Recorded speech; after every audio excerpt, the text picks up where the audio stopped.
आखिर क्या कारण था?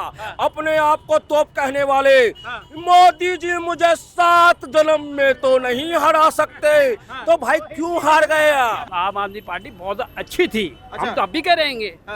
स्कूल आज तक ऐसा नहीं हुआ हैगा। केजरीवाल जी झूठ के मास्टर ब्लास्टर थे। अच्छा, हर काम में झूठ। आप शिक्षा की जगत में क्रांति लाते लाते ये दारू के जगत में क्या क्रांति ले आए? आम आदमी मोहल्ला क्लिनिक उन्होंने ही बनाए ना। LG फाइल रोक देते तो बन जाते क्या?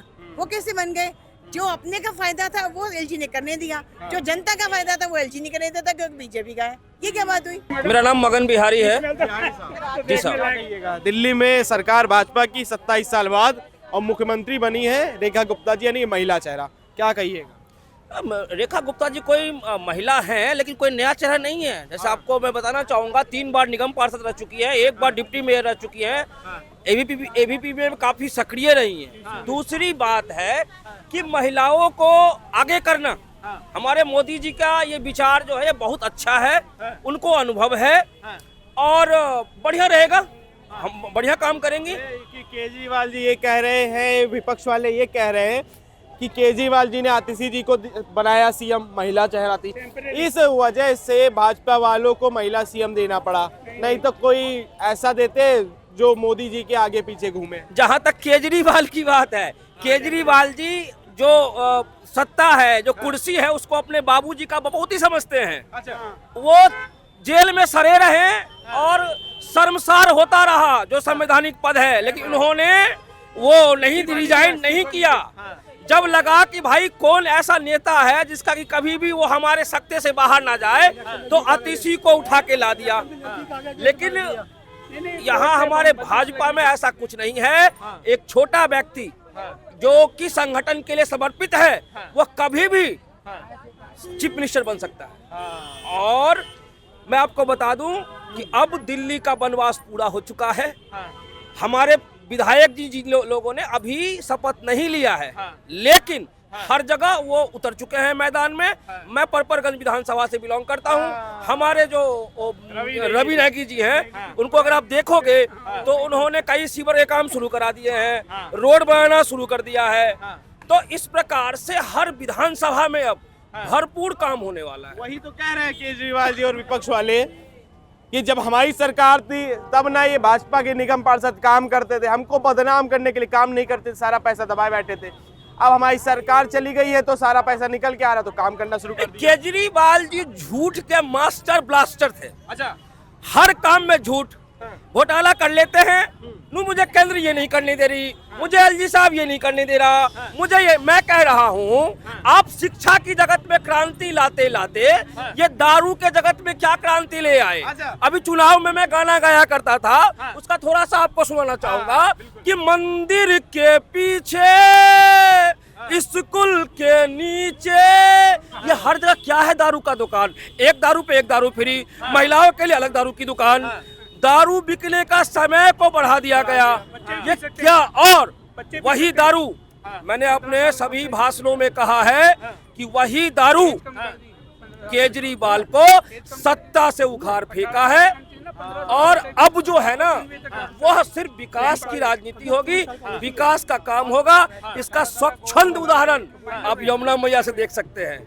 आने वाले 3-4 सालों में, जैसा कि हमारे शीर्ष नेतृत्व ने कहा है, आने वाले 3-4 सालों में यमुना ऐसी हो जाएगी, हमारे बिहार पूर्वांचल के लोग फक्र से छठ मनाएंगे। ये केजरीवाल हमारे बिहार पूर्वांचल आस्था का महापर्व होता है हमारा छठ पूजा। और ऐसे छठ पूजा में व्रतियों के ऊपर लाठी चलवाना, रास्ते बंद करवाना, तो अब ये ना चली। अब छठ हुई और दिल्ली का विकास हुई। अच्छा, निश्चित रूप से विकास होगा। आप ये देखिए ना कि आखिर क्या कारण था? अपने आप को तोप कहने वाले मोदी जी मुझे 7 जन्म में तो नहीं हरा सकते, तो भाई क्यों हार गए आप क्यों हार गए? दिल्ली की जनता बेवकूफ नहीं है। दिल्ली की जनता सब देख रही थी कि आप क्या कर रहे हैं। मैं कहता हूं मनीष सिसोदिया जी को, मनीष सिसोदिया जी जो कि अपने आप को शिक्षा जगत के क्रांतिवीर कहलाते थे, वो दारू के परमानेंट दलाल हो गए और उन्हें परपरगंज छोड़ के भागना पड़ा। इसके लिए भी मैं गाना गाया करा चुनाव में कि सिसोदिया भाई फरार, रवि भाई डटल रहे, पर गंज से प्यार कभू ना घटल रहे। अरे भैया, ये दारू की खेती करके ठेकेदारों को लाभ पहुंचा के जेल गए, और अभी तो मैं बता दूं ये इंटरवॉल था, ये इंटरवॉल था। धीरे धीरे सबका फाइल खुलेगा, जितने भी ये पापी हैं जिन्होंने भ्रष्टाचार किया है सब अंदर जाएंगे। अच्छा, एक बात बताइए, रेखा गुप्ता जी को सीएम पद मिला है जी, और ये विपक्ष वाले ये कह रहे हैं कि गाली गलौज पार्टी ने गाली गलौज सीएम दिया है दिल्ली वालों को। अब उनके पास विपक्ष में बोलने के लिए कुछ नहीं है। जैसे जैसे विकास होता जाएगा वैसे वैसे वो अलग अलग लाभ अरापते रहेंगे। हाँ हाँ, क्यों? क्योंकि उन्हें पता है कि आने वाले 5 सालों में भाजपा इतना काम करेगी, इतना काम करेगी कि ये केजरीवाल 22 सीट से आधे सीट पे आ जाएंगे, आधे सीट पे 0 शून्य। जिस तरह, क्या नाम है आपका? मेरा नाम धीरज झा है। धीरज जी, क्या कहिएगा, दिल्ली में लगता है भाजपा कुछ काम कर पाएगी इस बार? निश्चित रूप से, निश्चित जिस तरह से लोगों ने उम्मीद जताई है भारतीय जनता पार्टी पे, मुझे आशा नहीं पूरा विश्वास है कि रेखा गुप्ता जी के नेतृत्व में दिल्ली विकास करेगी। निश्चित। विपक्ष वाले कह रहे हैं कि भाई गाली गलौज पार्टी ने गाली गलौज सीएम दिया है दिल्ली वालों। देखिए, उनके पास मुद्दा नहीं है। अब इसी तरह के भाषा बोल के वो लोगों की बोलेंगे कि उनके पास गाली गलौज फलाने चला, उस सब का कोई औचित्य नहीं है। दिल्ली के जनता ने विकास की राह को चुन ली है और भारतीय जनता पार्टी के नेतृत्व में 5 साल में विकास होगी। क्या नाम हुआ सर आपका? राजन नारदा। कहाँ से हैं? कौन सी विधानसभा? दिल्ली से हूँ। अच्छा, क्या कहिएगा, आप लोग को महिला मुख्यमंत्री मिला है, 27 साल बाद भाजपा का वनवास पूरा हुआ है। सर, पहले तो रेखा गुप्ता जी को दिल्ली का चीफ मिनिस्टर मुख्यमंत्री बनने पे मेरी तरफ से, क्या हमारे सब भाइयों की तरफ से हार्दिक शुभकामनाएं। बहुत बहुत बढ़िया। और वैसे भी मोदी जी कभी भी हीरा ही ढूंढ के लाते हैं सर। वो उनके नग में जितनी उंगलियां ना, हर बार वो नए नए नग ढूंढ के लाते हैं। पहले भी देखो, उन्होंने जो भी सीएम दिए हैं वो छत्तीसगढ़ में दिए हों, राजस्थान में दिए हों, एमपी में दिए हों और असम में दिए हों, हर जगह एक नई उभरती हुई शख्सियत को लेकर आते हैं, और जिससे उसकी पता चलता है उसके अंदर कितनी कैपेबिलिटी है काम करने की। हाल देखो सर, आपके तो सामने कोई सड़क ऐसी नहीं है जो खड्डे से खुदी नहीं है, हर जगह बुरा हाल है। लंदन पेरिस वाला वादा किया था, अब होगा। अब बनेगी लंदन पेरिस बनेगी। अब बनेगी दिल्ली लंदन, अब बनेगी भाई साहब। दिल्ली सबसे गंदा शहर है हिंदुस्तान में। मैं तो, मेरा व्यापार है, मैं बिजनेस करता हूँ, सारे हिंदुस्तान घूमता हूँ, सबसे गंदा शहर दिल्ली। अच्छा, बताइए, जैसे अभी देखिए सरकार भी नहीं बनी, अब बनेगी सरकार। अब आज शपथ ग्रहण समारोह हो गया, उससे पहले ही यमुना की सफाई शुरू हो गई, कई जगह रोडें बनने शुरू हुई, सांसद भी काम करने लगे। अभी विपक्ष वाले कह रहे कि, ये आम आदमी पार्टी वाले कह रहे कि जब हमारी सरकार थी ना कोई सांसद काम करता था, ना एलजी जी सहयोग करते थे, और जो निगम पार्षद थे भाजपा वाले वो भी काम नहीं करते थे, और सारा मेरे ऊपर ठिकरा फूट गया। सर, इसीलिए तो बोलते हैं डबल इंजन की सरकार। डबल इंजन की सरकार क्यों बोली जाती है? इसीलिए बोली। अब तो डबल क्या, वो तो 3 इंजन की होने वाली है। अब तो एमसीडी भी लेंगे, अब तो एमसीडी भी आएगी और सब कुछ आएगा। दिल्ली की तरक्की, अब दिल्ली नजर आएगी, दिल्ली नजर आएगी सब। दिल्ली अब राजधानी नजर आएगी। तो कुछ लोग ये भी कह रहे हैं कि भाई ये जो रेखा गुप्ता जी को जो सीएम बनाया है, ये गाली गलौज वाली पार्टी से है, गाली गलौज देती है। कहने को कुछ भी कुछ बोलने में किसी को, डेमोक्रेसी है, देश डेमोक्रेटिक कंट्री है, जो मर्जी बोले। यहाँ खड़े होकर आप मेरे को गाली दे दो, मैं आपको किसी को भी गाली दे दूं।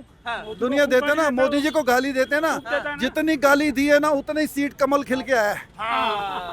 मैं कहता हूँ और दो। और दो। क्या नाम है आपका? मेरा नाम महेश चंद्र गुप्ता है। गुप्ता जी? हाँ, मैं गुप्ता जी को सीएम बनाया गया है। हाँ जी, बड़ी खुशी की बात है। मैं तो रेखा गुप्ता को धन कोट प्रणाम करता हूँ कि रेखा जी को सीएम बनाया गया। अच्छा। और जितने भी हमारे विधायक हैं 48 के 48 आज से ही काम करना चालू कर दिया। काम चालू हो गया। आज विधानसभा में जाते ही सब अपना अपना काम पकड़ लेंगे। विपक्ष वाले कह रहे हैं कि भाई कुछ काम वाम नहीं होने वाला, गाली गलौज पार्टी है, गाली गलौज सीएम बना दिया और कुछ नहीं होगा। हाँ जी, वही तो विपक्ष के पास है क्या? एक बात बताइए, केजरीवाल ने दिल्ली को दिया क्या? हाँ। दिल्ली को जहर दिया। फ्री बिजली फ्री पानी। हाँ, वही था गटर का पानी। हाँ। गटर का पानी दिया है जो कि पीने के चक्कर में आदमी अगर गलती से कुल्ला भी कर लेना तो हो सकता है क्या बीमार पड़ जाएगा, बीमार पड़ जाएगा। और आदमी को क्या दिया है? जहर दिया, एक के साथ एक फ्री दारू दी है। वो केजरीवाल है, वही मनीष सिसोदिया है। और कहते हैं कि विधायक काम नहीं करते थे। विधायक तो उन्हीं के थे, काम क्यों नहीं करते थे, क्यों नहीं करने देते थे? बताइए। आज हमारे प्राइम मिनिस्टर को या समझ लो एलजी को ये कोसते हैं। क्यों कोसते हैं? जब तुम स्वयं काम करना नहीं चाहते हो, एलजी को दोष लगाते हो। ऐसे तभी तो जनता ने दिखा दिया। इन्होंने एक ही बात कही कि मोदी जी अगर 7 जन्म अवतार ले लेंगे तो भी दिल्ली में मुझे नहीं हरा पाएंगे। ये जनता ने दिया है और जनता ने तमाचा मारा है, उसी का जवाब मिला है। ठीक है, क्या नाम है आपका? मेरा नाम राशिद। दिल्ली में भाजपा की सरकार बनी है, क्या लगता है? कुछ अच्छी बात है बेटा, क्या लगता है कि कुछ काम वाम वगैरह होगा? होना चाहिए। एक तरफा नहीं होना चाहिए, दोनों तरफा काम होना चाहिए। एक आंख सीधा देखना चाहिए, दोनों आंख से देखिए आप सामने। एक तरफा और दो तरफा काम मतलब कह रहा हूँ ना, एक आंख से मत देखिए, आप सबको देखिए, दोनों तरफ से देखिए आप। ठीक है, वो आपकी बात नहीं, आप कहना क्या चाहते हैं? एक तरफा काम, दो तरफा काम, दोनों समझाइए। समझा ये रहा हूँ कि मुसलमानों का काम नहीं होता है। आप जाके देखिए पहले, वहाँ गलियां सब टूटी पड़ी है, नहीं होता है। जैसे अगर देखिए, मान लीजिए ओखला की अगर हम बात कर लें तो ओखला में विधायक अमनतुल्ला खान है। हाँ। आम आदमी पार्टी सरकार थी, अगर वहाँ काम नहीं हुआ तो उनकी जिम्मेदारी है। तो उसमें भाजपा और मोदी जी का आम आदमी पार्टी बहुत अच्छी थी। अच्छा। हम तो अब भी कह रहेंगे। हाँ। स्कूल आज तक ऐसा नहीं हुआ है। आज तक बेटा मेरी इतनी उम्र हो गई, स्कूल आज तक नहीं देखा। कांग्रेस थी, कांग्रेस भी थी, उनका स्कूल फिर भी इतना अच्छा नहीं हुआ था जो आज इसका। एक महीने में हर सबको पेरेंट्स बुलाया जाता है, सबको बताया तुम्हारा बच्चा ऐसा है। हमारा बच्चा पढ़ाई कर रहा है बेटा उसमें, हमारा बच्चा बीमार पड़ गया। सुनिए पहले, पूरा एक्सरा हुआ है शरीर का। आप कौन सी विधानसभा से? हम रजौरी गार्डन। रजौरी गार्डन। सिरसा जी जीते हैं। हाँ, बहुत अच्छी है।